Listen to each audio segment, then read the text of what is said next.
Compendio del Catecismo de la Iglesia Católica, seguida, pregunta 212.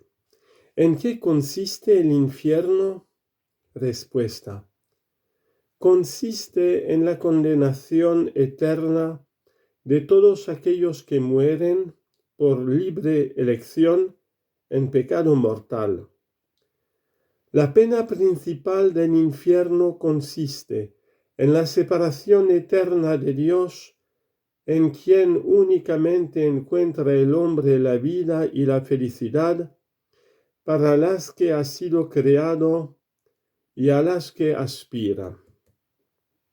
Cristo mismo expresa esta realidad con las palabras: «Alejaos de mí, malditos, al fuego eterno». Mateo 25, 41. ¿Cómo se concilia la existencia del infierno con la infinita bondad de Dios? Dios quiere que todos lleguen a la conversión. Segunda carta de Pedro 3:9. Pero, habiendo creado al hombre libre y responsable, respeta sus decisiones.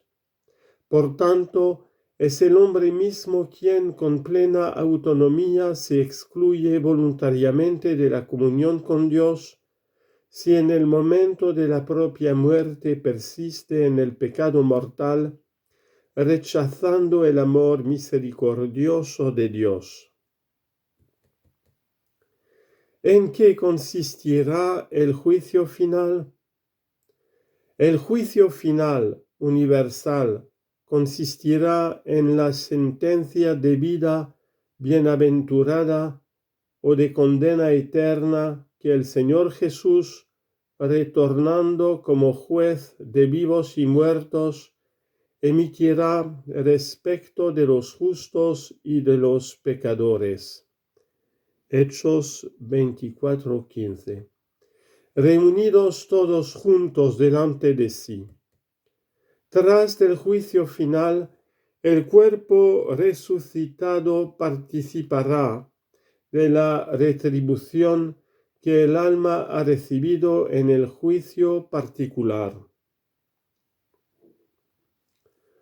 ¿Cuándo tendrá lugar este juicio? El juicio final sucederá al fin del mundo, del que solo Dios conoce el día y la hora. ¿Qué es la esperanza de los cielos nuevos y de la tierra nueva? Después del juicio final, el universo entero, liberado de la esclavitud de la corrupción, participará de la gloria de Cristo, inaugurando los nuevos cielos y la tierra nueva. Segunda carta de Pedro 3:13. Así se alcanzará la plenitud del reino de Dios, es decir, la realización definitiva del designio salvífico de Dios de hacer que todo tenga a Cristo por cabeza, lo que está en los cielos y lo que está en la tierra. Efesios 1:10. Dios será entonces todo en todos. Primera carta a los Corintios 15:28. En la vida eterna. Amén. ¿Qué significa el amén con el que concluye nuestra profesión de fe? La palabra hebrea amén, con la que se termina también el último libro de la Sagrada Escritura, algunas oraciones del Nuevo Testamento y las oraciones litúrgicas de la Iglesia, significa nuestro sí confiado y total a cuanto confesamos creer, confiándonos totalmente en aquel que es el amén. Apocalipsis 3:14. Definitivo, Cristo el Señor. Segunda parte, la celebración del misterio cristiano. Primera sección, la economía sacramental. Pregunta 218. ¿Qué es la liturgia? Respuesta. La liturgia es la celebración del misterio de Cristo y en particular de su misterio pascual. Mediante el ejercicio de la función sacerdotal de Jesucristo, se manifiesta y realiza en ella, a través de signos, la santificación de los hombres y el cuerpo místico de Cristo, esto es la cabeza y sus miembros, ejerce el culto público que se debe a Dios. ¿Qué lugar ocupa la liturgia en la vida de la Iglesia? La liturgia, acción sagrada por excelencia, es la cumbre hacia la que tiende la acción de la Iglesia y al mismo tiempo la fuente de la que emana su fuerza vital. A través de la liturgia, Cristo continúa en su iglesia, con ella y por medio de ella, la obra de nuestra redención. ¿En qué consiste la economía sacramental? La economía sacramental consiste en la comunicación de los frutos de la redención de Cristo mediante la celebración de los sacramentos de la Iglesia, de modo eminente la Eucaristía, hasta que Él vuelva. 1 Corintios 11, 26. Capítulo primero. El misterio pascual en el tiempo de la Iglesia. La liturgia, obra de la Santísima Trinidad.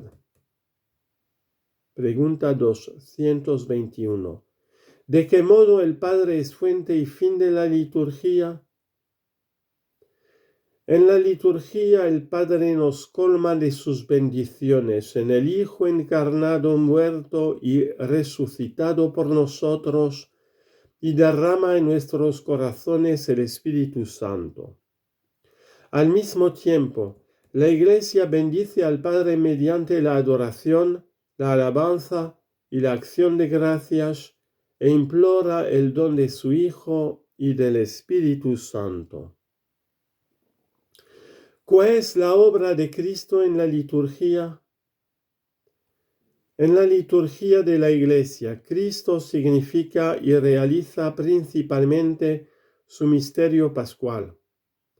Al entregar el Espíritu Santo a los apóstoles, les ha concedido a ellos y a sus sucesores el poder de actualizar la obra de la salvación por medio del sacrificio eucarístico y de los sacramentos, en los cuales Él mismo actúa para comunicar su gracia a los fieles de todos los tiempos y en todo el mundo. ¿Cómo actúa el Espíritu Santo en la liturgia respecto de la Iglesia? En la liturgia se realiza la más estrecha cooperación entre el Espíritu Santo y la Iglesia. El Espíritu Santo prepara a la Iglesia para el encuentro con su Señor. Recuerda y manifiesta a Cristo a la fe de la asamblea de creyentes. Hace presente y actualiza el misterio de Cristo, une la Iglesia a la vida y misión de Cristo y hace fructificar en ella el don de la comunión. El misterio pascual en los sacramentos de la Iglesia. ¿Qué son los sacramentos y cuántos hay? Los sacramentos son signos sensibles y eficaces de la gracia instituidos por Cristo y confiados a la Iglesia, a través de los cuales se nos otorga la vida divina. Son 7: bautismo, confirmación, Eucaristía, penitencia, unción de los enfermos, orden y matrimonio. Pregunta 225. ¿Qué relación existe entre los sacramentos y Cristo? Respuesta. Los misterios de la vida de Cristo constituyen el fundamento de lo que ahora, por medio de los ministros de su Iglesia, el mismo Cristo dispensa en los sacramentos. Cita de San León Magno: lo que era visible en nuestro Salvador ha pasado a sus sacramentos.